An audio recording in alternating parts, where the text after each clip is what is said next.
बिस्मिल्लाहिर्रहमानिर्रहीम। मैं हूं चौधरी मोहम्मद फराज। आप देख रहे हैं एम स्पोर्ट्स की PSL 11 स्पेशल ट्रांसमिशन जीत का मैदान। मेरे साथ हैं हसन रज़ा, अहमद सलीम और इरफान भट्टी साहब। जो दो मैच आज हुए PSL के बड़े ज़बरदस्त, एक तो पेशावर ज़ल्मी और लाहौर कलंदर के दरमियान और दूसरा कराची किंग्स और हैदराबाद किंग्समैन के दरमियान। दोनों ही मैचों का रिज़ल्ट बड़ा इंटरेस्टिंग था। लाहौर एक बड़े ही बुरे फैशन में पेशावर ज़ल्मी से हार गई और हैदराबाद किंग्समैन एक बड़े ही ज़बरदस्त तरीके से जीत गई कराची किंग्स से, और ये उनकी इस टूर्नामेंट में पहली फतह थी। दोनों ही मैचों की जो समरी है उसके लिए अहमद सलीम से रिक्वेस्ट करते हैं, पहले वो आप समरी बता दें आपके लिए, उसके बाद हम गुफ्तगू के सिलसिले को शुरू करेंगे और जो एनालिसिस पिछले घंटे में हमने दिया था उसको शॉर्टली रिपीट करेंगे अपने एम न्यूज़ के नाजरीन के लिए और फिर गुफ्तगू को मज़ीद आगे भी बढ़ाएंगे। Over to Ahmed Saleem. जी नाज़रीन, आज बड़ा ही ज़बरदस्त मैच हुआ है कराची किंग्स और हैदराबाद के दरमियान, जहां हैदराबाद ने टॉस जीतकर पहले बॉलिंग का फ़ैसला किया और वो उनके लिए बड़ा ही कारआमद साबित हुआ। गो के कराची के मैचेस में ये ट्रेंड आज गलत साबित हुआ है कि दूसरी बैटिंग करने वाली टीम मैच जीती है। आज मेरे ख्याल से इसको भी उन्होंने गलत साबित किया और कराची ने बड़ी ज़बरदस्त बैटिंग की, 188 रन बनाए 8 विकेट के नुकसान पर, जहां हमारे अपकमिंग टैलेंट साद बेग ने बड़े ज़बरदस्त 53 रन बनाए, नॉट आउट रहे, बल्कि उनको रिटायर हेड कर दिया गया था। आखिरी 2 ओवर्स में आजकल नई स्ट्रेटजी जो है, प्लेयर को बुला के एक पावर हिटर को ऊपर भेज दिया और मोइन अली ने बहुत ही ज़बरदस्त 16 बॉलों पे धुआंधार किस्म के 44 रन बनाए। आज़म खान ने भी 26 रन बनाए 19 बॉल्स पे। हुनैन शाह जो बहुत ज़बरदस्त बॉलिंग कर रहे हैं, पिछले मैच में भी आज उन्होंने इंतहाई ज़बरदस्त बॉलिंग की और 19 रन दे के 3 विकेट हासिल की। मोहम्मद अली भी अच्छे रंग में नज़र आए, 35 रन दे के 2 विकेट्स ली और लबुशेन ने 1 ओवर कराया और 9 रन दे के 1 विकेट हासिल की। हैदराबाद का स्टार्ट, जब मैच स्टार्ट हुआ तो बहुत ही ज़बरदस्त था। आज साइम अयूब को उन्होंने ओपन से हटा के उनके कप्तान मार्नस लबुशेन खुद ऊपर आए और उन्होंने 10 बॉलों पे बर्क रफ्तार 26 रन बनाए और एक ऐसा प्लेटफॉर्म दिया जहां पे उन्होंने पावर प्ले में 76 रन जोड़ दिए थे और मैच आगे आसान कर दिया था। लेकिन कराची ने बड़ा ज़बरदस्त कम बैक किया, पै दर पै विकेट्स ली और 5 विकेट्स जब उनकी गिर चुकी थी वहाँ पे मैच मुश्किल हो गया था। एक मौके पे उनकी सिर्फ 4 विकेट्स रहती थी और आखिरी 5 ओवर्स में 50 रन चाहिए थे। वहाँ पे हसन खान ने और इरफान खान नियाजी ने बेड़ा उठाया और अपनी टीम को पार लगाया। दोनों ने हसन खान ने 33 बॉलों पे 16 रन बनाए और नियाजी ने 29 रन बनाए 20 बॉलों पे और नॉट आउट रहे और मैच 5 बॉल्स पहले ख़त्म कर दिया और पहली विन रजिस्टर करवाई। थैंक यू, बहुत शुक्रिया, आपने बड़े तफसील से नाजरीन के लिए इन मैच समरीज़ को पेश किया। गुफ्तगू का आगाज़ करते हैं। शॉर्टली दोनों मैचों के ऊपर अपना एनालिसिस हसन आप दें, फिर भट्टी साहब से भी लेते हैं। देखिए, दोनों मैच पे तो एनालिसिस दूंगा मैं जिस तरह से, और लाहौर के अंदर का मैं कोशिश करूँगा। फ़खर ज़माना जब आए मैच खेलने के लिए तो लग रहा था बॉडी लैंग्वेज के वापस वो एक जो है अपनी इनिंग का आगाज़ करेंगे, मगर उस तरह से नहीं कर पाए। हाँ, जिस तरह से एक्सपेक्टेशन होती है फ़खर ज़मान T20 में डबल 100 50 ओवर्स में डबल 100 किए हुए इनके रिकॉर्ड्स हैं। T20 में 100 रन की इनिंग्स खेली हुई हैं और लाहौर के अंदर की फैक्टर है, मेन बैटर है वो हो गया, सिकंदर रज़ा हो गया, इसके बाद आउट ऑफ फॉर्म नजर आए। यही प्रॉब्लम थी कि एक लंबा टारगेट जो है वो दे नहीं पा रहे लाहौर के अंदर। तो फर्स्ट ऑफ ऑल यही है कि बैटिंग पैराडाइज पिचेज़ हैं जहाँ पर पार्टनरशिप की ज़रूरत है और आज डाउन द ऑर्डर तो सिकंदर रज़ा आते रहे, मगर टॉप ऑर्डर में आज सिकंदर रज़ा बैटिंग में नज़र आए, 4 नंबर पर बैटिंग करने के लिए आए। वो उस टाइम पर प्रेशर भी था और जो बांग्लादेशी बॉलर हैं तौहीद मेरे ख्याल में लेफ्ट नहीं आउटस्टैंडिंग बॉलिंग करी उन्होंने और पेस से उनको बीट किया। बैटर्स को जितने भी लॉकर सारे बैकफुट पे गए, कट खेलने जा रहे थे, पुल खेलने जा रहे थे। नईम जिस तरह से आउट हुए हैं वो लाहौर के अंदर का जो एक बैकबोन की तरह एज ए ओपनिंग फ़खर ज़मान के साथ स्टार्ट लेते हैं वो नज़र नहीं आया उनका। तो यहाँ पर क्लैप्स कर रहे हैं। जब आप पहले बैटिंग करेंगे, लंबे रन नहीं करेंगे तो मेरे ख्याल में T20 फॉर्मेट में 100-150 रन नॉट इनफ, जिसकी वजह से लाहौर के अंदर मुसलसल जो है बैक टू बैक क्लैप्स कर रही है। आज तो 100 भी नहीं कर सके, आज तो अंडर 100 किया, उससे पहले 101 किया था। बिल्कुल। यही वजह है कि शाहीन को कुछ सोचना पड़ेगा और कुछ अपनी जो एक्सपीरियंस है T20 का और जो 50 ओवर्स का और पाकिस्तान टीम में एज ए कैप्टन भी रह चुके हैं वो, वहाँ पर कहीं ना कहीं टीम को लिफ्ट करना पड़ेगा। अदरवाइज फिर जो जितने पॉइंट टेबल पे नीचे जा रही है टीम और मसला होगा आगे। सेकंड मैच में अगर आ पाए तो आउटस्टैंडिंग पेशावर ज़ल्मी जो है उनका कॉम्बिनेशन बहुत अच्छा बना हुआ है। जिस तरह बैटिंग कर रहे हैं कुसाल मेंडिस, जी अमेजिंग। लास्ट मैच में उन्होंने 109 रन किए, आउटस्टैंडिंग परफॉर्मेंस दी विद बाबर आजम। जी वो भी फॉर्म में आए हैं। की फैक्टर दोनों का ऐसा है कि वो दोनों मैच को लेकर चलते हैं। जब पावर प्ले खत्म हो जाता है उसके बाद जब इनिंग का आगाज शुरू करते हैं तो विकेट हैंड्स रहती हैं पेशावर ज़ालमी के पास, जहाँ पर वो टफ टाइम देते हैं अपोजिशन साइड को। जी और अगेन यही चीज़ है कि पेशावर ज़ालमी का कॉम्बिनेशन बहुत ज़बरदस्त बना हुआ है। तो ओवरऑल देखें तो मैच बड़े एक्साइटेड हो रहे हैं थ्रू आउट भी देख रहे हैं BSL के। ज़बरदस्त। भट्टी साहब अपना ओपिनियन दें। देखिए सब कुछ इन्होंने तो कह ही दिया, लेकिन यह है कि लाहौर कलंदर को सोचना पड़ेगा, उनके कैप्टन को और कोच को एक अच्छी सोच से सोचना पड़ेगा कि भाई मैच जीतना पे ऊपर नीचे 2 मैच हार गए हैं और 100 स्कोर भी नहीं कर रहे हैं। तो इनको अब देखना पड़ेगा कि या तो बैटिंग ऑर्डर चेंज करें, जो बेंच पे लोग बैठे हुए हैं, अच्छे प्लेयर्स बैठे हुए हैं, उनको स्पेशली जो यंगस्टर जिनकी परफॉर्मेंस इन्होंने रखा हुआ है उनको ये चांस दें। दूसरा मैच तो वो तो एक्स्ट्राऑर्डिनरी बहुत ही अच्छा हो गया। देखें हम उम्मीद नहीं कर रहे थे, काफ़ी मैच हार गया हैदराबाद कलंदर, लेकिन यह है कि अब आज मैच खेल के उम्मीद नहीं थी, लेकिन यह है कि इनके मैक्सवेल आने की वजह से थोड़ा सा ये बूस्ट अप हुए हैं। और दूसरा इनके कैप्टन ने आज कैप्टनशिप भी बहुत अच्छी की है जी, जिसकी वजह से इन्होंने आज स्पेशली मैं बात करूंगा जो नीचे से जब इनके 6 आउट हो गए, 50 रन की एवरेज 50 रन चाहिए थे और इनके 6 आउट थे, वहाँ उस स्टेज पे आके इरफान खान न्याजी और हसन खान इन दोनों ने एक्स्ट्रा ऑर्डिनरी बैटिंग की है। और लग नहीं रहा था कि ये बैट्समैन ही अब जो इनको मोस्टली टॉप ऑर्डर बैट्समैनों से ज़्यादा अच्छी बैटिंग की है और नज़र आया कि ये गुड ऑलराउंडर्स हैं और इन्होंने ही मैच जिताया है। मज़ा आया था। बिल्कुल बिल्कुल। हैदराबाद कलंदर्स नहीं, हैदराबाद किंग्स में। बस वो मेरी फेवरेट है, कलंदर आ जाता है, क्या करूँ। कुछ करें, कुछ करना चाहिए। देखें ना, कुछ करें, हैदराबाद को कलंदर मत करें, किंग्स मैन है वो। बिल्कुल। तो आप भी अपना कमेंट दें जनाब इसके ऊपर, आपको क्या लगता है कि ये देखें कलंदर्स को सोच, मैंने पहले भी बताया कि वो बहुत ज़्यादा हाई रिस्क गेम खेल रहे हैं और प्लस उनके एक टीम में 4 से 5 प्लेयर हैं जो कम बैक करना चाहते हैं इंटरनेशनल टीम में। तो जब आप इस माइंडसेट से खेलेंगे परेशानी में और अपने आप को प्रूव करेंगे, अब्दुल्ला शफीक एक क्लासिक बैट्समैन है, उनको अपने अंदाज में खेलना चाहिए। वो मोहम्मद नईम की तरह नहीं खेल सकते, उसको समझें, टाइम लें, विकेट पे लें। बड़े अच्छे वो टेस्ट मैच में भी खेलते हैं। टर्निंग ट्रैक्स पे उन्होंने 150 आउट किया था, जहाँ पे बॉल जिसे कहते हैं ना 6-6 8-8 फुट टर्न हो रहा था एक बार श्रीलंका में। तो आप खेल सकते हैं, आप बड़े अच्छे छक्का भी लगाते हैं, बड़ी अच्छी टाइमिंग भी है, सिंगल डबल भी करते हैं। तो अपनी बेसिक्स पे रहें। और मेरे ख्याल से यहाँ पे बहुत अच्छे 2 प्लेयर बाहर बैठे हुए हैं, एक तैयब ताहिर जिनको मिडिल ऑर्डर में बहुत अच्छा तजर्बा है पाकिस्तान में क्रिकेट खेलने का, भी उनको मौका देना चाहिए। उनके साथ साथ मेरे ख्याल से ऑजी अगर प्लेयर आपके पास है तो उसको बेंच पे बिठाना नहीं बनता। और Daniel Sams round the globe her league खेलते हैं और बड़े ही एक जिसे कहते हैं वेटरन क्रिकेटर हैं और उनको बड़ी इज्जत की निगाह से देखा जाता है। बैटिंग भी बहुत अच्छी करते हैं और बॉलिंग भी।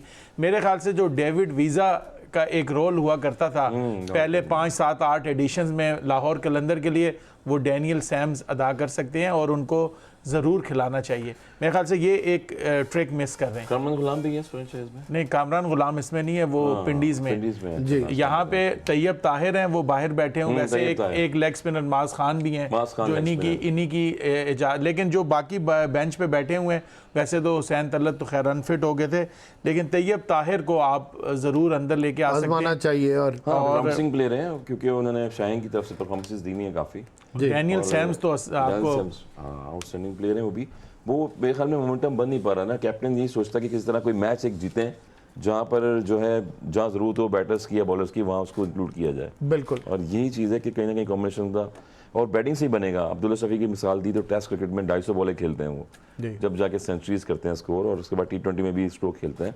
मगर मैं शुरू से ही कहता आता हूँ कि बैटिंग टेक्निक में आप जहाँ पर टीम जो है गिरी हुई हो, वहाँ पर अपने शॉट सिलेक्शन को ज़रा कंट्रोल में रखना चाहिए। बिल्कुल। पुल शॉट उनको मिला है और पुल शॉट उन्होंने खेला है जहाँ पर उनको अटेम्प्ट किया गया वो बॉल और वो सीधा फील्डर के हाथ में गई वो है। पूरा ट्रैप लगा हुआ था ऑलरेडी वहाँ पे, वही शॉट खिलाया, वही खेला। और या तो ये था कि इतना कॉन्फिडेंस था तो बाहर जाना चाहिए, बाहर जाना चाहिए, यही और है। अगर नहीं गया तो फिर मतलब then it's a ploy, then you know you are falling You fall to the trap. हाँ, हम जितने बैटर्स की बैटिंग देख रहे हैं, कुशाल मेंडिस को अगर आप देखें तो वो आउटस्टैंडिंग स्कूप शॉट खेलते हैं बैक जी साइड, बिल्कुल और जब थोड़ी सी तेज बॉल आती है तो हल्का सा स्क्वायर लेग पे ग्लांस करके सिंगल लेते हैं। बिल्कुल ये वो क्वालिटी होती है। ट्रेडिशनल फील्ड के बीच में रह जाता है, वो जाता भी नहीं है। जब आपको पता है कि शॉर्ट फाइन लेग अंदर है और डीप स्क्वायर लेग पीछे है, तो वहां पर बॉलर लाजमी 6 बॉलर में से एक बॉल अटैम्प्ट करता है कि जिसको आप खेलते हो, और वही बॉल अब्दुल शफी जो है उनको पता है कि वो पुल शॉट अच्छा खेलते हैं। एक हसन भाई आपसे ही मैं पूछना चाहूंगा, देखें जब तेज बॉलर आ रहा होता है ना, तो जब थोड़ा सा फ्रंट पे स्क्वायर लेग पीछे होता है, तो जब थोड़ा सा फ्रंट पे स्क्वायर लेग होता है, तेज बॉलर को आप उसकी पेस को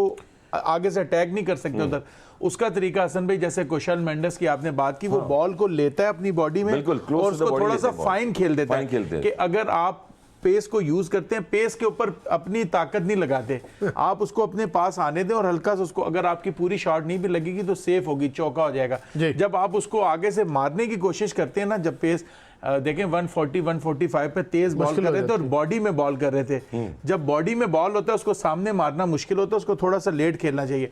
यही अगर ऑफ स्टंप के बाहर होता तो वहां से आपको रूम मिलता, आपको खेलना आसान होता है। अभी यही मिसाल हम देख रहे हैं, पेशावर ज़ालमी के मैच हुआ है, तो आप देखिए नियाजी जब खेल रहे थे वो भी शॉर्ट ऑफ लेंथ बॉलों को खेल रहे थे, मगर हसन खान जिस तरह से खेले थे, उन्होंने हसन अली को पुल शॉट खाया और वही बॉल की अटैम्प्ट करके और आउट ऑफ द पार्क गई वो बॉल, और बड़ी एफर्टलेसली खेले, बॉल आने दी, आपने देखा उसने बॉल आने दी। यही होता है कि body close to the body जब लेंगे बॉल को। ये जितने खेल रहे हैं मोस्टली सारे इन्होंने देखे हुए होते हैं कि कौन सा बॉलर है जो शॉर्ट पिच ज़्यादा करता है, स्लो ज़्यादा करता है, वैराइटीज़ जो वेरिएशन से बॉल करते हैं, इनको एक्सपीरियंस होता है उनके साथ, क्योंकि ये भी मोस्टली पाकिस्तान में सारे डोमेस्टिक क्रिकेट में एक दूसरे को देखते रहते हैं। फिर बॉय मैकेनिक आ गया है भट्टी साहब, बहुत ज़्यादा आपके पास कोचेस बहुत ज़्यादा हैं, आपके पास स्टाफ ऐसा है कि आपको फ़ोन्स में रिकॉर्ड करके, या अपने पास लैपटॉप्स होते हैं आपके पास, जब रूम में जाते हैं, होटल्स में जाते हैं, तो अपनी जो प्रीवियस इनिंग्स हो गई हैं बॉलिंग की या बैटिंग की, वो दिखाते हैं। मैच के बाद डेफिनेटली सारी बात है, हेड कोच बुलाता है, इनको बताता है कि आपने ये शॉट इस बॉलर को ऐसे मारनी है, ऐसे नहीं मारनी चाहिए थी, आपको ये शॉट खेलें, ये खेलें।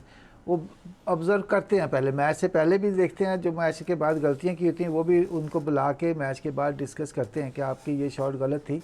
मेरा कहने का मकसद ये है कि देखें, अगर इस तरह के आप को पता है कि भाई ये बॉलर ऐसी बॉलिंग करता है जी, तो आपको उसको पहले से मेंटली आप सेट हों कि भी इसने एक आध तो शॉर्ट पिच मारनी है या एक स्लो करेगा, उसमें आप जाते ही आप शायद फ्रीदी ना बने ना कि मैं हर बॉल को छक्का मार दूंगा, इधर मार दूंगा, ये कर दूंगा। नो लुक शॉटें वाली बात नहीं है, आप उसको पहले ग्रेजुअली खेले, आराम से बॉलिंग। दो चीजें मिक्स कर दी भट्टी साहब, नो लुक शॉटें और शाहिद अफरीदी दोनों सेम। अच्छा शाहिद अफरीदी के करियर के ऊपर आपने हमला कर दिया, वो नो लुक शॉट नहीं खेलते थे, बस वो शायद वो ये कह रहे थे कि देखते नहीं थे, जेन बना लेते थे मारनी है, उनको पता था ना। देखें, और नो लुक में फर्क है। देखिए उनके देखें, जब बंदा खेल रहा होता है ना, सेट खेल रहा होता है या जब भी आता है, उसको पता चल जाता है कि ये बॉल, क्योंकि मैच आप अगर मैच में इन्वॉल्व है ना, तो बॉल टू बॉल आप बैठे हुए हैं, चाहे बैटिंग है या नहीं, बाद में बैटिंग है, वो देख रहा होता है कि मेरी बारी आएगी, मैंने इन बॉलरों को खेलना है जी, तो वो मेंटली तौर पे तैयार होते हैं। देखे शायद अफरीदी जैसे जाते पहली बॉल अब जाते छक्का, तो इसका मतलब मेंटली तौर पे वो गेम में इन्वॉल्व हैं। ये गेम में जब इन्वॉल्व होंगे, इनको पता चलेगा कि ये बॉल इस मैच में बॉल कैसी कर रहे हैं, तो उसके मुताबिक खेलेंगे तो फिर ये रन्स भी कर लेंगे। अगर आप आके वैसे नो लोग शॉटें जैसे मारते हैं वैसे मारेंगे कि जाते आपकी हाईलाइट से नहीं लग सकती, क्योंकि आपको जाएंगे 2-4 ओवर देखेंगे, बॉल चेक करेंगे कि बॉल आ रहा है, सीम हो रहा है, नहीं हो रहा है, ब्रेक हो रहा है, क्या हो रहा है, बॉलर क्या कर रहा है, तब जाके आप जब बाहर बैठे हुए तब भी आप देखें, मैच में इन्वॉल्व हों तो तब रन होंगे। ऐसे नहीं होंगे कि आप बस बैट करके बैठे हंसी मजाक कर रहे हैं इधर जाके खेल के आगे, ऐसे नहीं होगा। अपनी मिस्टेक्स को, हाँ अपनी मिस्टेक को आपने रिकवर करना है। बिल्कुल, जो वीक एरियाज हैं उनको उन पे काम करें, उन पे काम करना है एज ए प्रोफेशनल। आप देखें तो मुझे याद है, फिर वही मैं पुरानी बात पे ले आता हूँ, गिलक्रिस्ट जैसे बैटर इतनी जोर से वो जो है फास्टेस्ट बॉलर को कट मारते थे और हम उस टाइम पॉइंट पे खड़े होते थे। तो एक दफ़ा 2-3 मैचेस में वो आउट हुए स्लिप में या कट पे, तो मैंने जाके देखा, बाद में मेलबर्न में हम वहाँ पर प्रैक्टिस कर रहे थे, देखा कि 1.5 घंटे तक वो मुसलसल स्टिक से 150 बॉलें खेल गया टाइम एक ही शॉट पे, मैच के बाद कि मैं इस शॉट पे क्यों आउट हुआ हूँ। तो वही चीज़ होती है कि परफेक्शन जो है आपको बनानी पड़ती है अपने शॉट के लिए। तो गिलक्रिस्ट जैसे बैटर, मैं उनको देखते हुए हैरान हो गया हूँ कि वो 150 बॉल एट टाइम आधे घंटे में वो खेल रहे थे शॉट की प्रैक्टिस करके। दूसरा ये, जब आपने देखा होगा, आपको याद भी होगा कि जब भी कोई बैट्समैन जाता है, वो पहले अलग कुर्सी रख के, चेयर रख के बैठ के, मैच में उसकी 100% इन्वॉल्वमेंट होती है, टीम के साथ बैठा होता है लेकिन अलग बैठा होता है, क्योंकि जब तक आपकी इन्वॉल्वमेंट नहीं होगी, आपको जाते एकदम बॉल उस तरह नज़र नहीं आएगा। तो आप पहले जब बैठे हुए हैं देखें, जाके मैच में इन्वॉल्व हों, ताकि मेरी बारी आनी है, मैंने कैसे खेलना है, टीम की सिचुएशन के मुताबिक चलना पड़ेगा उधर जाके। ये नहीं कि आप जाते कहें कि जी मैं 5 बॉल आराम से स्टॉप कर लूँ, वो भी नहीं होगा। जाते हुए आपको छक्के चौके भी नहीं होंगे। तो आपको पहले मैच सिचुएशन के मुताबिक देख के चलना पड़ेगा। देखें फराज भाई, एक अभी अब्दुल्ला शफीक की बात हो रही थी, हसन भाई भी बैठे हैं, इनसे फ़ायदा उठाते हैं। नॉर्मली जो हाई बैक लिफ्ट वाले बैट्समैन होते हैं ना, वो वेट करते हैं, बैक फुट पे खेलते हैं। अब्दुल्ला शफीक को आजकल मैं देख रहा हूँ, वो पिकअप शॉट खेलना चाहते हैं कि इजी पिक होता है। जब आपने पिकअप शॉट खेलनी है, आपकी हाई बैक लिफ्ट तो है, वो आप कर सकते हैं, लेकिन आपका पहली जो मूवमेंट होती है ना, नॉर्मली अगर आप देखें तो अब्दुल्ला शफीक फ्रंट फुट पे कमिट करते हैं। हाई बैक लिफ्ट के साथ फ्रंट फुट पे कमिटेड, जब आपको बॉडी में तेज बॉल आता है शॉर्ट पिच, पुल और हुक को समझें आप जी। और दुनिया के, और भाई एक चीज़ करेक्ट करूँ, दुनिया के जितने बड़े बैटर्स होते हैं, जोस बटलर से लेके जो रूट से लेके बड़े बड़े पॉन्टिंग जैसे बैटर्स, और हमेशा फास्टेस्ट पिचों पे वो शॉट खेलते हैं जो शॉट अब्दुल्ला शफीक खेल रहे हैं। पाकिस्तानी पिचेस पे थोड़ा वेट फॉर द बॉल और बैट को स्विंग थोड़ा लेट करना पड़ता है, तो यही प्रॉब्लम है। जितनी फास्ट पिचेस खेलते हैं तो आप देखें हमेशा पॉइंटिंग को अगर आप देखें तो वो भी ऐसे फ्रंट फुट पे जाके फुल शॉट खेलते थे। तो ये टेक्निक है मेरे ख्याल में पाकिस्तानी पिचेस पे, आपको wait for the ball, watch for the ball, और जब जाके आपको फ्लिक करना पड़ता है बिटवीन मिड विकेट और स्क्वायर। अच्छा हसन, ये बताएं कि ये आपने इतनी ज़बरदस्त तरीके से ये बताया, बड़ी बहुत टेक्निकली साउंड बात है, क्योंकि 14 साल में खेला हूं ना, मुझे बम्सरें बहुत ज़्यादा पड़ी हैं उस ज़माने में, इसलिए मुझे याद है। कह रहा हूँ देखें, तो ये जो प्लेयर्स हैं ये माइग्रेट करके तो नहीं आए, ये प्लेयर्स इन्हीं पिचों पे खेले हैं। सवाल मेरा ये है कि ये आपको समझ आता है, इनको समझ आता है, भट्टी साहब को आता है, मुझे आता है, ये जो प्लेयर है उसको समझ नहीं आती ये बात कि पाकिस्तानी पिचों पे you have to wait a bit and then play your shot, और जो बाहर की पिचें हैं उनमें फ़र्क है, उनके बाउंस में भी, उनकी पेस में भी फ़र्क है। तो आप उस हिसाब से अगर किसी प्लेयर के ऊपर अपनी गेम को मॉडल कर रहे हैं या इंस्पायर्ड हैं तो it's not a bad thing, but उसकी कंडीशंस को तो जहन में रखें ना कि वो प्लेयर किन कंडीशंस का है और उसकी ये टेक्निक क्यों है, और क्या आप वो technique as it is follow कर सकते हैं वाइल बीइंग इन पाकिस्तान या नहीं। तो दैट्स द क्वेश्चन। देखिए फराज भाई, प्रॉब्लम यही होती है हमारे पास, जब हम कभी भी कवर ड्राइव आगे खेलते हैं एज ए बैटिंग में, तो हमें ऐसा लगता है कि हमने बस सारा कुछ अचीव कर लिया है। लिटरली मैं आपको सही बता रहा हूं, बहुत है ना, मिडिल ऑफ द बैट जब बॉल लगता है हम कहते हैं, तो ऐसे ही लगता है जैसे कश्मीर फतह हो गया। कश्मीर फतह हो गया, हम समझते हैं फिर अगली 5 बॉलें भी ऐसी ड्राइव पे मार देंगे हम। एग्जैक्टली। और अगर ये चीज़ आप दूसरों में देखें, एडॉप जो है ओवरसीज प्लेयरों में देखें, तो वो हर बॉल पे कंसंट्रेट कर रहे होते हैं। बिल्कुल ठीक है, every ball is a new ball. और बैट्समैन के लिए मैं हमेशा से कहता हूँ कि एक बॉल होती है, चाहे वो 49 पे खेले या 99 पे खेले, बिल्कुल ठीक या पहला बॉल फेस कर रहा हूँ, बिल्कुल ठीक और बॉलर के पास 6 बॉलें होती हैं, बिल्कुल, तो 2-3 गंदे भी कर दिए तो फिर भी चांस है। एग्जैक्टली। तो ये लेजेंडरी ज़हीर अब्बास साहब हैं, उनकी टेक्निक में बता रहा हूँ। तो वो कहते थे वेट फॉर द बॉल, और बॉलर्स को जो है कवर ड्राइव आप 2 बॉलों पे मार दें, अच्छे से 3 दफ़ा मारें, ताकि वो फिर अगले ओवर में दोबारा वो और करे और उसी पे आप रन निकालें। तो ये बड़ी टेक्निक वाली बात होती है। अगर मैंने एक ही बॉलर को 5 बॉल एक ही ओवर में 5 चौके मार दी तो वो चेंज हो जाता है, शायद वो अगला बॉलर कोई आएगा मुझे आउट कर जाएगा। तो ये टेक्निक्स होती हैं। हम जब खेलते थे तो मिसबा हो गए या हम लोग जब खेलते थे तो हम ये टेक्निक से खेलते थे। जो पहले पुराने प्लेयर्स थे ना, वो इसी तरह ही करते थे कि वो लूटते नहीं थे। हाँ, वो एक चौका मारा, 2 मिडल हो गए तो फिर सिंगल कर लेते थे। यही लगा वो मिसबा और हम जब श्रीलंका में खेले थे 8 टीम्स के अगेंस्ट, श्रीलंका एक अगेंस्ट, उस टाइम चमिंदा बॉस, समरा वीरा, दिलशान, ये बड़ी टीम थी उनकी। और जब हम वहाँ खेलने के लिए गए तो हमारा कोलंबो में मैच हो रहा था, वहाँ पर श्रीलंका में बहुत टन बॉल होती है, स्पिन होती है बहुत ज़्यादा। समरा वीजा एज ए ऑलराउंडर आए थे, राइट आर्म ऑफ स्पिनर और बैटर आए थे। तो मेन बॉलर जो है वो एक टाइम पे ऑफ स्पिनर बन गए थे श्रीलंका के, आपको याद होगा। जब हम खेलने लगे तो फास्ट बॉलर लगे हुए थे, उसके बाद चमिंदा बॉस जैसे बॉलर थे वो हमें लेफ्ट करा जाते बार बार।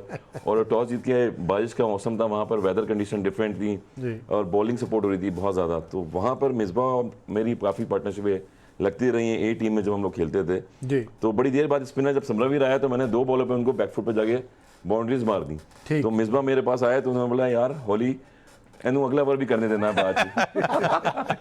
तो इन्होंने कप्तान कभी चेंज ना कर दे, कोई और आ जाएगा, नई मुसीबत लेके आएगा। रिमेंबर कि मैं रुक गया, उसके बाद फिर मिसबा और मैंने पार्टनरशिप लगाई और खूब जो है मिलके रन थोड़ा मारते रहे आप, थोड़ा मारते रहे। तो वो मिसबा की टेक्निक भी ऐसी थी और हमारे भी डोमेस्टिक में ऐसी टेक्निक थी कि कंसंट्रेशन रहनी चाहिए बॉल। जब भी हमारे खिलाफ ये खेले ना सर, हमारी कोशिश यही होती थी कि इसको आगे नहीं आने देना, पीछे ही रख लें बॉल, जो बाउंसर पे क्योंकि आगे से तो आउट ही नहीं होते ना बीट होते। बिल्कुल। तो फिर साहब आपने इन्हें बॉलिंग की है? नहीं, ये मैं कोच टीम। अच्छा, आप कोच थे तो। अच्छा, मैं एक और वाकया बताता हूँ। मैंने सुना है ग्रेट जेम्स एंडरसन से, और ग्लेन मैकग्रा से आपने भी देखा होगा, एक जब बैट्समैन बहुत अच्छा लेफ्ट कर रहा होता था ना उनको, तो वो एक अपनी टर्म में कहते हैं सकर बॉल, कि वो आपको 5वें 6ठे स्टंप पे ना बिल्कुल मुंह में दे देते हैं। आपको 2-3 ओवर आपने वो किए और वो आपको देते थे स्लिपें लेके, कि आपका ना मेंटली आप बैक फुट पे गए होते थे और आपने सोचा होता था कि मैंने इंस्टिंक्ट है ना, इंस्टिंक्ट की और आपकी उसकी लड़ाई होती है, कोऑर्डिनेशन बिटवीन बॉल और बैट्स की, फुटवर्क की, आपकी कोऑर्डिनेशन की लड़ाई जब लड़ाई होती है ना, कि इंस्टिंक्ट, जब इंस्टिंक्ट नजर आती है आप कहते हैं रोकूंगा, आप हाफ हार्टेड खेलने जाते थे, जेन में होता है कि छोड़नी है और फिर आपको मारने वाली बॉल मिल जाती है तो बीच में ये आपने वही बारी हमें यादें ताज़ा कर दी 99 सीरीज में ऑस्ट्रेलिया के अगेंस्ट, जब मैकग्रा बॉल करते थे उसमें कामरान अकमल को भी मैंने इस दफा काफी दफा आउट होते थे। इमरान नज़ीर, तौफीक उमर बैक टू बैक ऐसे ही आउट हुए क्योंकि पहली दूसरी बॉल मैकग्रा ने ड्राइव खिलाई है और इमरान नज़ीर को तीसरी बॉल स्लिप में लगाई है। और वो पाकिस्तान की टेस्ट क्रिकेट के लोएस्ट रन्स थे, मेरे ख्याल में 58 रन्स पे हम ऑल आउट हो गए थे शारजा में, दोनों इनिंग्स में, लेस देन 100 में जी। उसमें मेरे ख्याल से मुश्ताक भाई ने 50 की थी, उसमें फैसल इकबाल ने मेरे ख्याल में 50 की थी एक। और आई रिमेंबर कि जो आप बात करना चाह रहे हैं यही होती है कि पुराने प्लेयर्स, पुराने बॉलर्स फ्रंट फुट पे पहले ड्राइव खिलाते थे, उसके बाद वो शॉर्ट ऑफ लैंड बॉल करते थे, 2 फुट पीछे कर देते थे उसी लेंथ से। गेम ऑफ अवेयरनेस, चलाकी करते थे, गेम ऑफ अवेयरनेस टेक्निक, ये बड़ी इंपॉर्टेंट होती है। आपका फुटवर्क मूवमेंट बैक फुट पे जा रहा है या फ्रंट फुट पे जा रहा है, तो बैलेंस खराब हुआ तो शॉट ठीक नहीं लगेगी। हाँ, तो नजर आ जाता है। देखिए एक बैट्समैन आया, 2-4 बॉल खेला तो स्लिप वाले कीपर भी, बॉलर भी देख रहा है कि ये आगे आ रहा है, यानी इसका फीट मूवमेंट कैसी है, इनिशियल मूवमेंट आगे आता है नहीं आता है, फिर वो क्या करते हैं 2-4 बॉल पीछे करते हैं, पीछे किए तो आप ऑटोमेटिकली आपको 2 ओवरों के बाद एक आगे मिला, आप मारने ही जाएंगे, जब मारा सीधा स्लिप में चढ़ाए। आपको याद होगा हसन भाई, अच्छा ये भी करते हैं इसके ऊपर भी बात, लेकिन ये हसन खान की बात हो रही थी मेरी हसन आपसे, और आपने बताया कि ये यूएस चले गए हैं और वहाँ पे क्रिकेट खेलते हैं, तो उस हवाले से ये हैदराबाद किंग्समैन के भी जो ओनर्स हैं ये भी यूएस में ही होते हैं और ये वहीं से आए हैं, वहाँ इनके पास काफ़ी पाकिस्तानी क्रिकेटर्स हैं जो यहाँ से, जिनको लगा कि अब चांस नहीं है तो यूएस शिफ्ट हो गए और वहाँ पे क्रिकेट खेलते हैं। वहाँ पे वो किस लेवल की क्रिकेट खेलते हैं, वहाँ पे उनको कवरेज कैसी मिलती है, कंडीशंस क्या हैं, इसके ऊपर हमारे पास कुछ क्लिप्स हैं, अपने नाजरीन के साथ शेयर करना चाहते हैं, फिर हसन के साथ इसके ऊपर डिस्कशन भी करेंगे। नाजरीन, आपने देखा बहुत ही इम्प्रेसिव किस्म की फैसिलिटीज़ यूएसए के अंदर क्रिकेट के हवाले से स्टेडियम्स बन रहे हैं, मोस्ट मॉडर्न। मेरा नहीं ख्याल कि ये फैसिलिटीज़ कहीं और भी मिल सकती हैं या अभी प्रेजेंट डे क्रिकेट में किसी भी मुल्क में अवेलेबल हैं। कहने की बात यह है कि यूएस के अंदर बहुत ज़्यादा क्रिकेट के ऊपर तवज्जो दी जा रही है और ये जो हमारा क्रिकेट का डायस्पोरा है या जो ऐसे प्लेयर्स हैं जो यहाँ अब नहीं खेल रहे, तो वो वहाँ का रुख क्यों कर रहे हैं, इससे आपको इस चीज़ का अंदाज़ा हो गया होगा। इसके ऊपर बात करेंगे, लेकिन यहाँ वक्त हुआ है शॉर्ट कमर्शियल ब्रेक का। ब्रेक से वापस आते हैं तो इस जो आपको वीडियो दिखाई है उसके ऊपर हम बात करेंगे। वेलकम बैक नाज़रीन, आपने ब्रेक पे जाने से पहले आपकी खिदमत में पेश की वो फैसिलिटीज़ जो यूएस के अंदर क्रिकेट के हवाले से बन रही हैं, most modern state of the art facilities हैं। और इस अगर इस तरह क्रिकेट को प्रमोट किया जाएगा तो क्रिकेट कितनी फले फूलेगी एक ऐसे मुल्क के अंदर जिसका क्रिकेट की इतनी पेडिग्री या हिस्ट्री नहीं है। लेकिन अमेरिका के अंदर ये हकीकत है कि पाकिस्तान से, पूरी दुनिया से, श्रीलंका से, इंडिया से प्लेयर्स जो अपनी अपनी टीम्स में एंड अप नहीं कर पाते, लेकिन बहुत अच्छा टैलेंट होता है, वो जब जाके वहाँ पे क्रिकेट खेलेंगे इन फैसिलिटीज़ में, तो डेफिनेटली क्रिकेट का स्टैंडर्ड भी बहुत ज़बरदस्त लेके आएंगे और बाकी जो क्रिकेट प्लेइंग नेशंस हैं उनको काफ़ी से ज़्यादा हद तक टफ़ टाइम भी देंगे। ये जो नई क्रिकेट की एकेडमीज़ बन रही हैं और एक नया सेंटर उभर के आ रहा है, इसके ऊपर बात करते हैं हसन से। हसन, कुछ हैदराबाद किंग्समैन की बात करें और इस वीडियो की बात करें जिसमें ये क्रिकेट की इतनी प्रमोशन यूएसए में हो रही है, बहुत ज़बरदस्त, आउटस्टैंडिंग। फ्रांस भी जिस तरह से हमने वीडियो देखी है, अमेजिंग, और क्या स्ट्रक्चर दिखाया गया है इसमें ग्राउंड का, और पूरे मैंने तो किसी मुल्क में नहीं देखा, बहुत अच्छा। बिल्कुल लैंड ऑफ एस्केप कहा जाता है अमेरिका में। और वहाँ पर बेसबॉल मशहूर थी, ज़माने में हम बेसबॉल देखते रहे, सॉकर बॉल होती है वो बड़ी फेमस होती है वहाँ पर। मगर जब से T20 वर्ल्ड कप हुआ, हमने देखा ड्रॉप इन पिचेस पे हुआ था वहाँ पर लास्ट टाइम। अच्छा। और वो न्यूयॉर्क में ड्रॉप इन पिचेस बनी थी, यानी कि एक वो पार्क था, थीम पार्क जैसे होता है, वो नॉर्मल सा पार्क था। जैसे ऑस्ट्रेलिया में भी ड्रॉप इन पिचेस हैं, न्यूजीलैंड में भी हैं, मगर अमेरिका में क्रिकेट का इतना स्कोप नहीं था। मगर वहाँ पर जब T20 वर्ल्ड कप ICC ने ऑर्गेनाइज किया गया तो सबसे हाईएस्ट पेड पे वो टिकट मिली, डॉलर्स के हिसाब से वहाँ पे टिकट्स जो है वो सेल हो रही थी वहाँ पर क्रिकेट के साथ, क्योंकि इंडिया पाकिस्तान के मैच हो रहे थे और दुनिया की वहाँ पे टीमें आई हुई थी एसोसिएट की। वाहिद ये वर्ल्ड कप था जिसमें 20 टीमें पार्टिसिपेट कर रही थी T20। तो मेरे ख्याल में एक बहुत बड़ी अपॉर्चुनिटी प्लेयरों के लिए, लोगों के लिए। किंग्समैन की जो टीम आप देख रहे हैं तो ये इनके ऑनर भी जो है ईस्टर्न से ताल्लुक रखते हैं, ठीक है, जिसकी वजह से हसन खान अमेरिका में खेल रहे हैं, वहाँ से उनको पिक किया गया। वहाँ पर जो स्ट्रक्चर है बड़ा आउटस्टैंडिंग स्ट्रक्चर है। वहाँ पर मोहम्मद आमिर खेलते हैं, शजील खान जो है वो वहाँ पर खेल के आ रहे हैं। मुझे याद है कि 99 में जब हम अमेरिका में शाहिद अफरीदी और मैं और वसीम भाई, मोहम्मद यूसुफ, सईद अनवर भाई, हम लोग जब जाते थे तो उस टाइम पे मैटिंग पिच होती थी।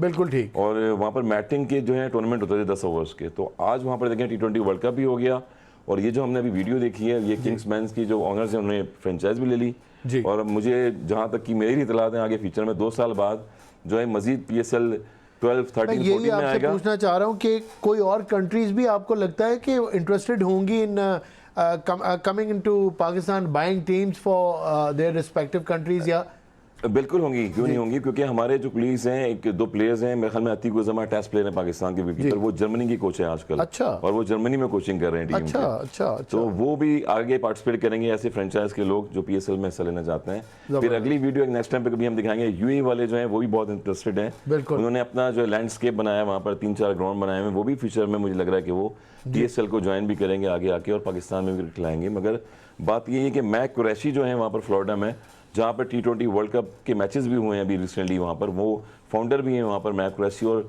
US ओपन क्रिकेट की जो होती है हर दफ़ा ईयर्स में, वो साल में वो बड़ा इवेंट करवाते हैं T20 के, जहाँ से 16 से 17 टीमें जो हैं पूरे मुल्क में कंट्रीज़ की वहाँ जाके खेलती हैं। ठीक है। और इसी वजह से वहाँ की जो क्रिकेट है स्ट्रक्चर है वो स्ट्रॉन्ग होता जा रहा है, स्ट्रॉन्ग होता और आगे जब जैसे वीडियो देखी हमने 2 ग्राउंड्स ये बन रहे हैं, तो मुझे लगता है फ्यूचर में आने वाले वक्तों में वहाँ पर क्रिकेट बहुत ज़्यादा फरोग हो जाएगी, बहुत फरोग मिलेगा। बिल्कुल।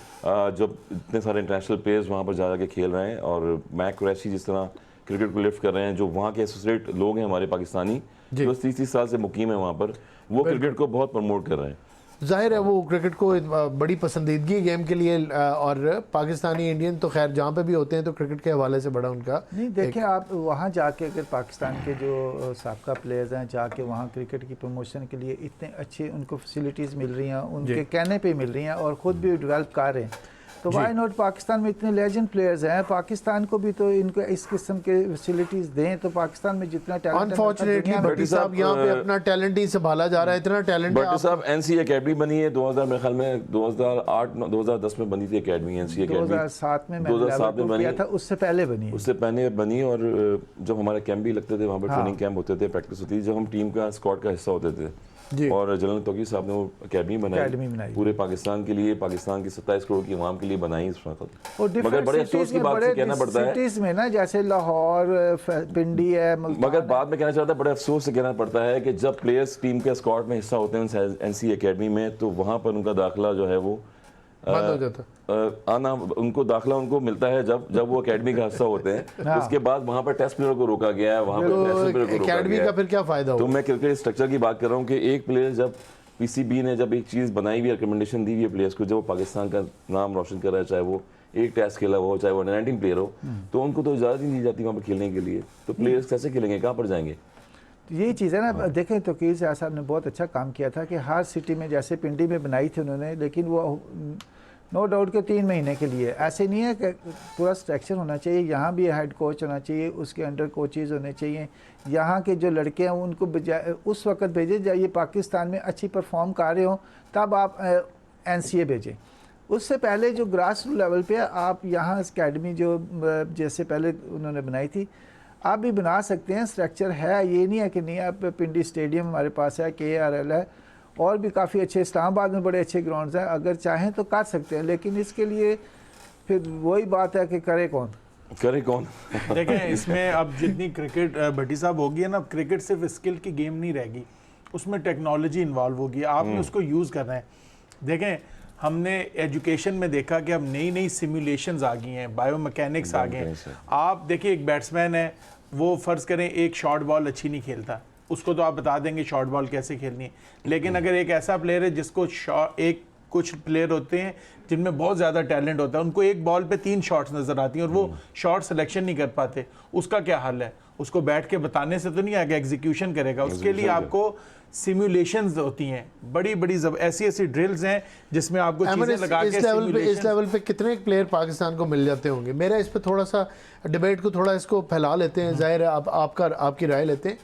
क्रिकेट को इतना टेक्निकल बना दिया है जितना मेरे ख्याल में कंफ्यूज करने की हद तक इसको टेक्निकल बना दिया है। इतनी बायोमैकेनिक्स, इतने स्टैटिस्टिशियंस, इतने ज़्यादा लोग, मेरे ख्याल में पाकिस्तान में ज़रूरत नहीं है। फिटनेस का बहुत ज़बरदस्त निज़ाम बनाएं कि फ़िटनेस के ऊपर कॉम्प्रोमाइज़ ना हो।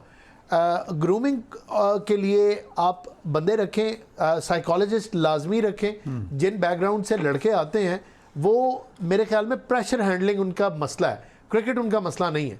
दूसरा, when you introduce too much and too many things into the system, वो जिस बैकग्राउंड से आते हैं, ये बायोमैकेनिक्स और ये सिमुलेशंस, मेरा नहीं ख्याल, पहले उनको ग्रूम करें, उनको इस लेवल पे लेके आएँ, बेसिक क्रिकेट तगड़ी करें, अच्छे कोचेस दें जो मेरिट पे कोचिंग करें उन चीज़ों की जहाँ कमी है, ऑन द फील्ड, उसके बाद ये चीज़ें इंट्रोड्यूस करवाएं। ये it is too early for them to, उल्टा ख़राब हो जाते हैं प्लेयर। मेरा तो ये ख्याल है। बाकी मैं पैनल की राय ले, मैं फराज भी, जैसे अब साइम अयूब है ना, वो शॉट जिस तरह, अब सिमुलेशंस में क्या होता है, सिमुलेशंस में आपके लिए एक पूरा ग्राउंड स्टेज सेट होती है, उसमें आपके एक एक डिसीजन से बड़े आउटकम चेंज होते हैं। आप उस पर जब काम करते हैं, उस पर शॉट खेलना, आपको एक अपनी गलती का एहसास होता है कि उस गलती से क्या, पूरा एक एजुकेशनल सिस्टम है, ये एजुकेशन में भी इस्तेमाल हो रही है। जो अच्छी, इवन पाकिस्तान की अच्छी यूनिवर्सिटीज़ हैं, उसमें अगर कोई बंदा बिजनेस पढ़ रहा है, उसको चीफ मार्केटिंग ऑफिसर का रोल देके पूरा बजट, एक सिनेरियो बिल्ड करते हैं, यूज़ केस, उस पर वो काम करता है, उसके जो डिसीजंस हैं उससे आउटकम कैसे चेंज होते हैं। तो ये चीज़ें आप दुनिया में, हमने बाकी मुल्कों में स्टिल प्रैक्टिकल इम्प्लीमेंटेशन बहुत फ़र्क होती है सिमुलेशन से। This I understand. If you are becoming a GDP, if you, अगर तो जाहिर है उसके अंदर इतना प्लेन कॉस्टली, इतना सिस्टम और बिल्कुल स्प्लिट सेकंड का भी वो नहीं, तो उसमें तो चले सिमुलेशन। क्रिकेट में भी सिमुलेशन, अमर सलीम, इनको ग्राउंड में खेलने दें, इनको धूप में खड़ा होने दें, इनको मैनुअल नॉकिंग करने दें, इनको बार बार कोचेस से सजा पाने के बाद ग्राउंड के चक्कर लगाने दें। You will have a very good cricket team. Please do not introduce simulations और मम्बो जंबो लाइक दिस। ये मेरा नहीं ख्याल कि कोई काम नहीं है। ये मम्बो जंबो कॉन्सेप्ट खत्म करना पड़ेगा, खत्म करें। पाकिस्तान खराब कर रहे हैं क्रिकेट, आना पड़ेगा प्लेयर्स को, क्रिकेटरों को लेके आना पड़ेगा। जाए ना, आप तो बड़ी कहते हैं मॉडर्न क्रिकेट है, ये है वो है। 20 साल पीछे जाए तो कौन था? ये वसीम अकरम, वकार यूनुस देख लें, शुएब अख्तर देख लें। के आसिफ ने भट्टी साहब 2 दिन पहले जहीर अब्बास साहब का हमारे साथ करियर शेयर किया। कौन सी सिमुलेशन थी उस वक्त? हेलमेट के ऊपर वाइजर भी नहीं होते थे भाइयों। बेरली थाई गार्ड कुछ भी नहीं था, एल्बो नहीं थी। तो मतलब हम जैसे किसी खिलाड़ी को या आजकल के किसी खिलाड़ी को कहते कि बस पैड पहनो, ग्लव्स चढ़ाओ, एक बेयर मिनिमम से हेलमेट रखो और चले जाओ, शाबाश, गार्ड पहन के ग्राउंड के अंदर, तो इनकार कर देता। और आगे बॉलर कौन से खूंखार एंडी रॉबर्ट्स, विस्परिंग डेथ, तो जिनके एलियस इस किस्म के हों, विस्परिंग डेथ। जी भट्टी साहब, उसमें ये था कि आप ग्रास रूट लेवल पे काम करें। या पहले हम लोग खेलते थे, स्कूल लेवल था, उसमें भी 3 डे फाइनल होते थे जी, और 50 ओवर्स के स्कूल के राउंड के मैचेस होते थे। जब कॉलेज लेवल आया, इंटर में सारे 3 डे मैच थे जी। आगे हम यूनिवर्सिटी में सारे 3 डे थे, फिर ग्रेड 2 में 3 डे आगे, फिर ग्रेड 1 में 4 डे आए थे। इस तरह की क्रिकेट इनको स्कूल लेवल से, कॉलेज लेवल से, इस लेवल की T20 नहीं करानी चाहिए, 1 डे मैच नहीं करानी चाहिए। फॉर्मेट ज़्यादा डिफरेंट दे दें, कॉलेजेस को दे दें, स्कूल को फॉर्मेट T20 का दे दें, 3 डे का दे दें, 2 डे का दे दें, 1 डे का दे दें। इस तरह करके 7 कोचेस प्रोफेशनल दें। भट्टी साहब, एक छोटी सी गुजारिश करूंगा, आपकी राय लेना चाहूँगा। क्रिकेटर्स को ये सारी बातें आप बिल्कुल ठीक कर रहे हैं, हम बात कर रहे हैं मॉडर्न क्रिकेट टेक्निक्स की। आपने क्रिकेट ग्राउंड में खेलनी है, सवाल मेरा आपसे सवाल, जी जी, ग्राउंड में ही खेलनी है, बिल्कुल। तो फिर सिमुलेशंस आपने अदरवाइज क्यों करनी है? इतना कंप्यूटर का इस्तेमाल ना करें, ग्राउंड में जाएं और ग्राउंड में खेलें जैसे आप खेलते थे। मेरी तो ये राय है। देखिए, आप इसके ऊपर अपना कमेंट। देखिए, वो गोरों के लिए सिमुलेशन भी सारी, हम लोग देसी पाकिस्तानी जो है ना, नहीं, मैं सिर्फ ये कह रहा हूँ बिल्कुल ये कहने का मकसद है वो करें जब when you are mentally ready for it. देखें, जब आपके बच्चे स्कूल से या आपके सारे के सारे क्रिकेट में अनफॉर्चुनेटली एक ही क्लास से बच्चे और टैलेंट नहीं आ रहा होता, मुख्तलिफ जगहों से आ रहा होता है, उनका बैकग्राउंड डिफरेंट होता है, उनको बहुत सारी चीज़ों का नहीं पता होता। पहले समझाएं, बताएं, उनको डेवलप करें। आपने बच्चा अंडर 16 में रखा फॉर एग्जांपल, जब तक अंडर 19 में पहुंचेगा उसको एक्सपोजर भी दें, ग्रूमिंग भी करें, साइकाइट्रिस्ट भी रखें, उसको चीज़ों का आहिस्ता आहिस्ता चीज़ें बताएं दुनिया में क्या हो रहा है, उसके बाद उसको ये चीज़ें इंट्रोड्यूस करवाएं तो वो फ़ायदा भी देगी। देखिए ग्रास रूट लेवल सारी आप एकदम ऊपर तो ठीक नहीं कर सकते। ग्रास रूट लेवल पे आप जो थोड़ी बहुत उनका जो नेचुरल स्टाइल है वो आप चेंज नहीं कर सकते, उसमें थोड़ा सा ट्यून कर सकते हैं।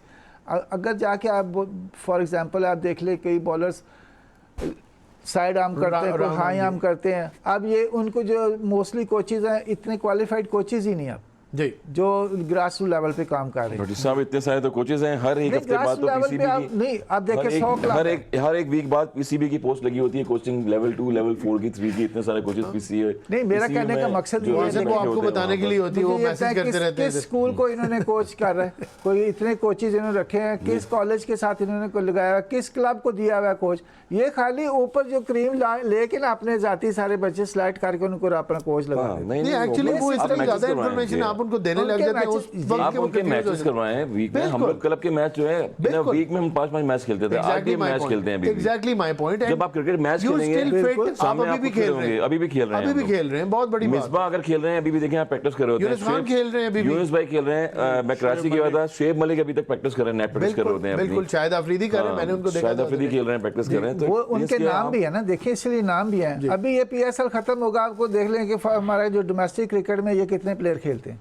बिल्कुल तो बड़ी बहुत आपने अच्छा पॉइंट उठाया जी। ये होंगे ही नहीं इधर। नहीं बिल्कुल डोमेस्टिक खेलनी चाहिए और एक खेलेंगे स्ट्रक्चर तो बना के। इम्प्रूवमेंट आएगी ना, आपको एक्सपीरियंस तो यहीं से आएगा। और कुछ प्लेयर अभी भी देखें ना, आप क्लब के मैचेस खेलने जाते हैं, मेरी मिसाल अगर देख लें तो मैं कोई मैच नहीं छोड़ता, अभी भी स्टिल मैं खेलता हूँ, प्रैक्टिस करता हूँ, क्योंकि अपनी फिटनेस आपने कमिट किया अभी हमने मैच करना है और उसमें भी आपने खेलना है इंशाल्लाह हमने खेलना है। आपकी टीम पूरी जो है एम की टीम आप हमारी टीम के आप हमारी टीम ही का हिस्सा है, हमारे ही साथ खेलेंगे। अच्छी टीम बनी, लगता है फिर यूनुस भाई को बुलाना पड़ेगा, तो शुएब मलिक को बुलाना पड़ेगा, बुलाएंगे, बिल्कुल बुलाएंगे, मैच खेलेंगे। मैच की हाइलाइट्स नाजरीन इस अपने चैनल पे भी इंशाल्लाह चलाएंगे, क्योंकि स्टार्स को बुलाया, मैच होगा तो फिर उसकी हाइलाइट्स बस जो अवेलेबल होंगे इस्लामाबाद में इंशाल्लाह उनको बुलाएंगे, इनवाइट करेंगे और मोस्टली तो इस्लामाबाद में ज्यादातर लोग रहते हैं। तो क्रिकेट कहने का मकसद है कि क्रिकेट एक पैशनेट होना चाहिए आपको, कोई भी प्रोफेशन में, मींस कि क्रिकेट के जो क्रिकेट लेवल आपको पता है कि पाकिस्तान में इतने हैं कि भाई एक ही गेम चल रहा है अभी, हॉकी देख लें आप, अगर फुटबॉल देख लें आप, जहाँ पर टेलीविजन खोलेंगे पूरे चैनल पे क्रिकेट नज़र आ रही होती है। तो उसको इम्प्रूव किस तरह से करना है, यंग टैलेंट्स को प्रमोट किस तरह से करना है, ये पाकिस्तान क्रिकेट बोर्ड का काम है जी। इनको क्रिकेट खिलाएं। अभी स्कूल क्रिकेट शुरू कर रही है, जुनैद ज़िया डायरेक्टर डोमेस्टिक के हैं और वो एक मैच भी खेल चुके हैं इंटरनेशनल, हमारे साथ डोमेस्टिक भी काफी उन्होंने खेली, बॉलिंग करते थे, बहुत हार्ड वर्किंग कर रहे हैं पीसीबी के साथ मिलकर, मगर मजीद अभी तक वो चीजें फिनिश नहीं हुई हैं जो प्लान लंबा है उनका। हाँ प्लान उनका लंबा है और फ्लॉस वो अभी तक नजर आ रहे हैं क्रिकेट बोर्ड में, अंडर 17 में, अंडर 19 में, और अगर आप देखेंगे उसके बाद डोमेस्टिक लेवल पे देखेंगे तो वो स्ट्रक्चर दोबारा पाकिस्तान की क्रिकेट में वापस आना चाहिए जी, जो जिसमें से मिसबाह उल हक निकल के बाहर मुझे कोई शक नहीं है इसके अंदर, बिल्कुल स्ट्रक्चर में कोई इशू नहीं था, आपने उसी के अंदर उस सिस्टम में ही इंप्रूवमेंट लेके आनी थी जहां पे कमी थी। नया सिस्टम कभी भी फायदा नहीं होता इसका। हसन भाई से मेरा एक सवाल है, हसन भाई ये हमारे जितने भी लेजेंड्स हैं जो पहले खेल चुके हैं, बड़े बड़े नाम बनाए, दूसरे मुल्कों में हमने देखा है कि वो जूनियर लेवल पे कोचिंग करना चाहते हैं, ग्रूमिंग करना चाहते हैं। हमारे प्लेयर्स ये क्यों चाहते हैं कि हम सीनियर टीम के साथ ही लगें? इस पे कोई आप कमेंट करें। सीनियर टीम मैं जानता हूँ ये मुश्किल सवाल है, सारे आपके कोलीग्स हैं, लेकिन नाम लिए बगैर ही आप कमेंट कर दें। बस वहाँ पर जो प्लेयर्स कोच तो होते हैं, प्लेयर्स जो हैं वो ऑलरेडी खुद सीनियर होते हैं इतने सारे क्योंकि उनकी अंडरस्टैंडिंग जो है ना वो प्लेयर से नहीं बनती। प्लेयर कम कोच में बड़ा फर्क होता है। एक प्लेयर जब साथ में खेले हुए होंगे साथ में, या नंबर ऑफ एज का भी फर्क होता है। मैंने जैसे रेकमेंड किया, वाहिद एक कोच हमने देखा कि बाउल उमर जैसे थे जिनकी सब सुनते थे, शुएब अख्तर से लेके यूनुस खान तक सुनते थे, और ये दो प्लेयर्स ऐसे थे पाकिस्तान में, क्योंकि इनको समझ लो इनकी सुन ली तो फिर सबकी सुन ली, ऐसे ही है। तो इसलिए जिस तरह परफॉर्मर भी थे वो, और वो अपने स्टैट्स जो है अपने पास खुद रखते थे, यानी कि अपनी स्किल से खेलते थे वो, और डिसिप्लिन की बड़ी जो है वो पंचुअलिटी रहती थी मेरे ख्याल में यूनुस भाई की रहती थी। आपने देखा होगा कि वो सब प्लेयर्स के साथ बड़े फ्रेंडली रहते थे। हाँ पीपल मैनेजमेंट एक स्किल रहते थे। उसके बाद फिर हम डिस्कशन करते थे बैठ के ना, जब क्रिकेट के बाद हम जाएंगे, टेस्ट मैच हमारा हो रहा है तो हम सारे बैठ के साथ रात का डिनर साथ ही करेंगे, उसके बाद हम बताएंगे कल मैच में हमने क्या प्लान करना है, बिल्कुल ठीक, कल मैच में किस तरह से यूज मैंने बैटिंग करनी है, मैंने Team यूज मैंने मुझे discussion बताना होगी। है कि मैंने बैटिंग किस तरह से करनी ठीक है। और ये टीम डिस्कशन होती थी। ये सबसे पहले नंबर ऑफ गेम जो है ना ऑस्ट्रेलिया ने शुरू किया था, ये जो जितने भी शेन वॉन हो गए, जस्टिन लैंगर, स्टीव वो, मार्क वो, हमने उनको देखा स्विमिंग पूल में एक सेशन रखते थे, उसमें गेट टुगेदर करके वो अगले दिन सुबह प्लान करते थे कि अगली टीम को किस तरह से गिराना है। बिल्कुल ठीक। और यही चीज़ है कि अब वो टाइम डिफरेंट हो गया है, इसलिए मैं आपके सवाल का जवाब दे रहा हूँ कि अब अफरा तफरी ज़्यादा मची हुई है, इंडिविजुअल कॉन्सेप्ट बहुत ज़्यादा आ गया है। अब ये मैच फोन आ खत्म गया है, होता है इसमें तो बैठते हैं। प्लेयर बैग उठाते निकल जाते हैं। हाँ, तो वो एक थोड़ी अब सी वो रिस्पेक्ट जो discussion है और वो उस वाली तरह- नहीं रही है। क्रिकेट तो टीम गेम है ना। हाँ, टीम गेम है तो वो रिस्पेक्ट नहीं रही है जो पहले रहती थी। फिर उसके बाद जावेद मियां जैसे कोच हमारे साथ होते थे, ऐसे लोग थे ये लोग के बैठ के क्रिकेट की बातें करते थे, अगले दिन बताते थे कि चीज़ें क्या करनी है, किस तरह से आपने ग्रीन शर्ट को आपने सर्व करना है, किस तरह से डिसिप्लिन रखना है। तो ये बड़ा माइंडसेट ही कुछ और था। माइंडसेट ही कुछ और था इसमें। तो उसमें हम बैटिंग में भी टेक्निक सीखे थे, बॉलिंग में भी सीखे थे, फील्डिंग में जावेद भाई जैसे फील्डर खुद भी थे वैसे वो चाहते थे कि अगला भी बने अगला भी बने, और वो या चीज़ करवाते थे। जितनी मेहनत वो करते थे सारे वैसे ही करें। सारे वैसे ही करें और वैसे ही करते थे, जो नहीं करता था वो टीम से ड्रॉप हो जाता था। बिल्कुल। सिंपल मेथड था टीम का। तो मेरे ख्याल में डिसिप्लिन जो है वो बड़ा इंपॉर्टेंट होता है और इंडिविजुअली प्लेयर की जो प्रैक्टिस है ना वो बड़ी इंपॉर्टेंट होती है, जिसकी वजह से वो डे बाय इम्प्रूव करता है और बिकम अ स्टार बन जाता है वो करियर में। उसका अपना इंटरेस्ट होता है कि यार मैं जितनी मेहनत करूंगा मैं आगे जाऊंगा। अब ये उनको पता है कि मैं जितनी मेहनत कर लूँ आगे पता नहीं जाता या नहीं जाता हूँ। ये भी बड़ा फॉल्ट है कि बट साहब माहौल भी है ना। अब जिस चीज़ का ये जिक्र कर रहे हैं वो पूरी एक इन्वायरमेंट है उस ड्रेसिंग रूम की, जिसमें कोच, प्लेयर्स, बाकी सारा स्टाफ इन्वॉल्व है और एक ही तरह सोच रहे हैं। वो सोच इनकलकेट कर रहे हैं बेसिकली जो सीनियर्स हैं या जो कोचेज़ हैं, जैसे जावेद मियांदाद साहब का जिक्र हुआ कि उनकी एक सोच जो थी वो उन्होंने ट्रांसफ़र की आगे पूरे यूनिट के अंदर और उस सोच को लेके सारे चले, तो जाहिर है फिर उसके ऊपर रिफ्लेक्शन भी आएगा। आप पाकिस्तान को प्रायोरिटी देंगे तो फिर आपकी टीम की जो एफर्ट होगी उसके अंदर नज़र आएगा, वो यूनिट फिर उसी हिसाब से परफॉर्म भी करेगा। यही तो हमारा हो रहा है कि हमारा इसी जगह तो लैग कर रहे हैं कि जब हम मैच खेलते हैं उसके बाद पहले होता था प्लेयर आते ड्रेसिंग रूम में बैठे थोड़ी सोचते यार मैं आउट क्यों हो गया, बिल्कुल टीम के लिए सोचते थे कि पाकिस्तान की टीम या क्या गलत किया, क्यों हारे, या अगर जीते तो क्या अच्छा किया, इधर क्या करना है, कमी क्या रहेगी। अगर हम आउट ऑफ फॉर्म हो जाएंगे तो हम जाके क्लब के मैच खेलेंगे। बिल्कुल। जितने जहां से हमने स्टार्टिंग अपनी क्रिकेट की शुरू की थी उससे वापस जाके वहां पर ये बड़ी जाके खूबसूरत बात है और ये आप बिल्कुल ठीक कह आप रहे हैं। देखें यूनुस खान क्यों खेल रहे हैं, वो इसलिए खेल रहे हैं अपने आप से एंजॉय करने के लिए, अपनी फिटनेस लेवल को बरकरार रखने के लिए, क्योंकि वही फॉर्मेट था जहां से वो क्रिकेट खेल के आए। यासिर हमीद हमारे साथ बैठे थे T20 वर्ल्ड कप में, तो यासिर हमीद और ये आपका जो आपने कमेंट किया है ना, ये मैं रिलेट कर सकता हूँ कि यासिर ने भी यही कहा कि अब क्लब क्रिकेट के मैचेस का एक अपना ही चैलेंज है। अपना चैलेंज। तो जब परफॉर्म नहीं कर रहे होते थे तो we would revert back to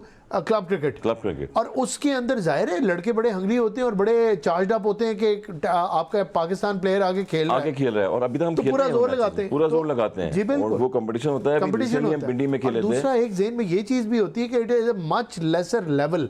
मैं यहाँ पे अफोर्ड नहीं कर सकता किसी क्लब क्रिकेटर से आउट होना या इस तरह, जाहिर है you have to perform. PCB ने भी मैचेस करवाए थे, जो क्लब क्रिकेट के मैचेस हुए थे, पिंडी के हुए, इस्लामाबाद के, कराची रीजन्स के हुए, तो यासिर खान खेलने आए हुए थे दूसरी टीम से, अगली टीम से हम खेल रहे थे साथ में, उसमें और यंगस्टर्स खेल रहे थे। बिल्कुल। तो एक जो चैलेंज होता है वो कितना हौसला बड़ा होगा यंगस्टर्स का। ऐसे क्रिकेट पीसीबी को करानी चाहिए, ग्रासरूट स्ट्रक्चर को अच्छा करना चाहिए ताकि मजीद ये T20 के सुपर 6 के प्लेयर हमारे पास नहीं चाहिए, हमें चाहिए 50 ओवर चाहिए, टेस्ट मैच के चाहिए। बिल्कुल। आप जब लॉन्ग फॉर्मेट में खेलेंगे तगड़े प्लेयर चाहिए, ये नो लुक शॉट वाले प्लेयर नहीं। वो खेल के होंगे, जब आप खेलेंगे जब ही होंगे, लंबी बॉलिंग करके, लंबी बैटिंग करके 150 रन 200 रन 50 ओवर में देखिए हम फेल हो जाते हैं, फिर हम कंपैरिजन करते हैं इंडिया के प्लेयरों से, फिर इंग्लैंड के प्लेयरों से, और फिर हम सोचते हैं कि टेस्ट क्रिकेट में हम क्या परफॉर्म करेंगे। आपके पास तो पहले ही इसका जवाब है, आप T20 में तो परफॉर्म कर नहीं रहे, तो टेस्ट क्रिकेट में क्या परफॉर्म करना है। एग्जैक्टली। तो बस डे बाय डे अनलेस कि आप समझ रहे हैं ना, एक अच्छी विकेट बना के 2 बॉलर्स को बुला लें और जीत लें टेस्ट। बताएं जी,